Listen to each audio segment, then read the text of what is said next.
ओम श्री सिद्ध भैरवाय नमः. बघा, कश्यप ऋषी आपलं जे आदिवासी मराठी आळणी कबाडी आपलं गोत्र जर कोणाला काही माहीत नसेल तर आपण काय म्हणतो, आपलं गोत्र कोण? कश्यप गोत्र. आता कश्यपाला 2 बायका होत्या, एक अद्विती आणि एक द्विती. द्वितीच्या पोटी कोण जन्माला आले? राक्षस द्वेष. आणि अद्वितीच्या पोटी कोण आले? भक्त वामन.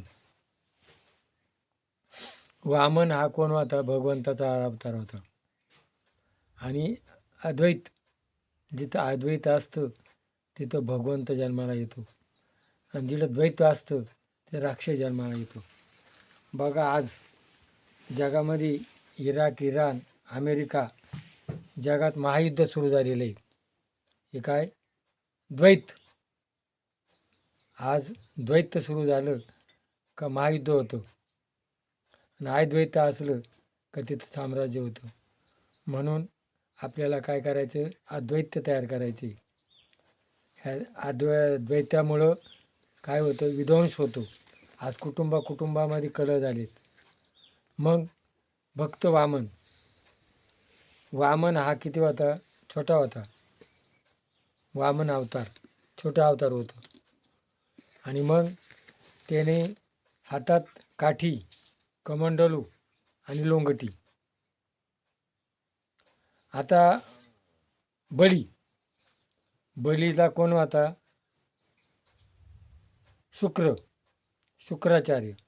शुक्राचार्य म्हणजे कोण? ब्रह्मचर्य.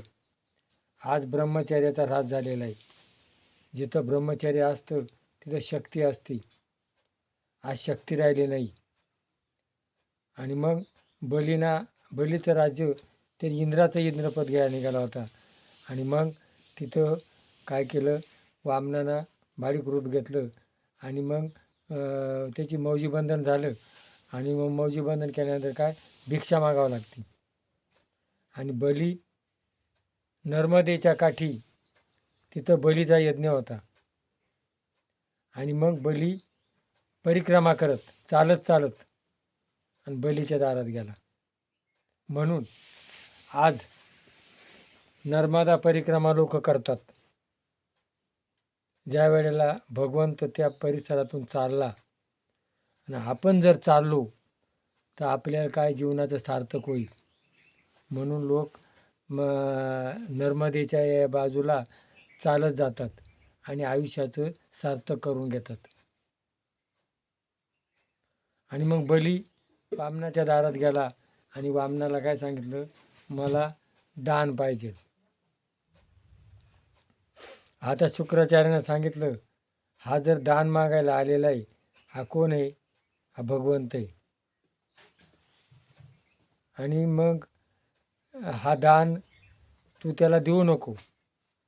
पण बलीनं सांगितलं, माझ्याकडं कोण मागितलेलं आहे? दान मागायला कोण आला देव, आणि मग मी देवाला दान देणार.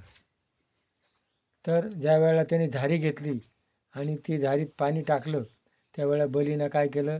बेडकाचं रूप घेतलं आणि तिथं आडवं झाला. भगवंताने काय केलं? एक दर्भ सोडला आणि त्या बेडकाचा डोळा पडला.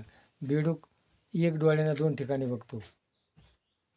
आणि मग बलीनं सांगितलं, मी दान द्यायला देणार, मी मागं घेणार नाही. आणि मग 3 पावलं जमीन मागितली होती. अरे तुला म्हणा मी 5-6 गाव देतो.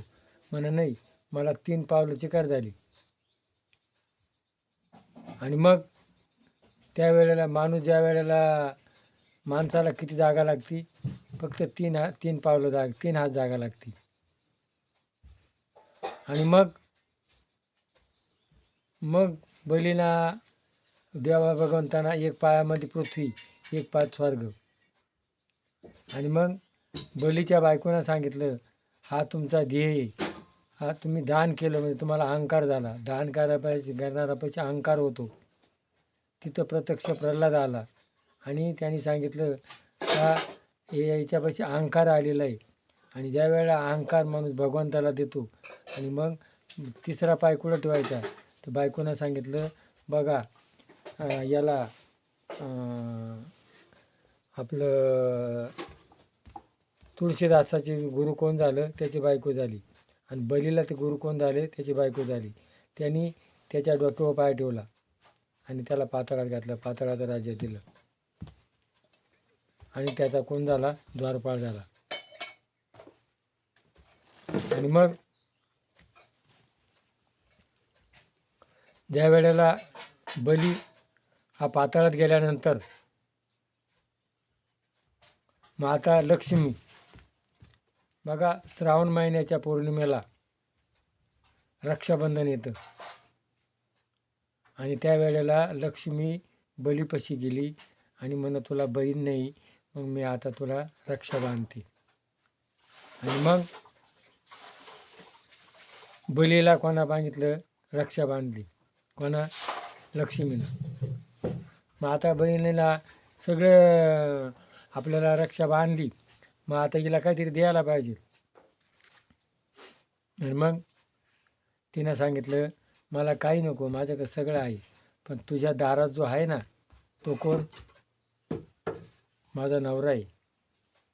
मग तेव्हा बलीला कळलं का मी भगवंताला द्वारपाळ केलेलं आहे. आणि मग लक्ष्मी घेऊन आली. आणि मग दिपावळीला लक्ष्मी भावाला ओवाळती, इडा पिढा जाओ बळीचं राज्य येऊ. तेव्हापासून भावाला सुख समृद्धी मागायची ही दिपावळी आणि रक्षाबंधन हे सुरू झालं. हे जर पटलं असेल तर क्लिक करा. जय भैरवनाथ महाराज.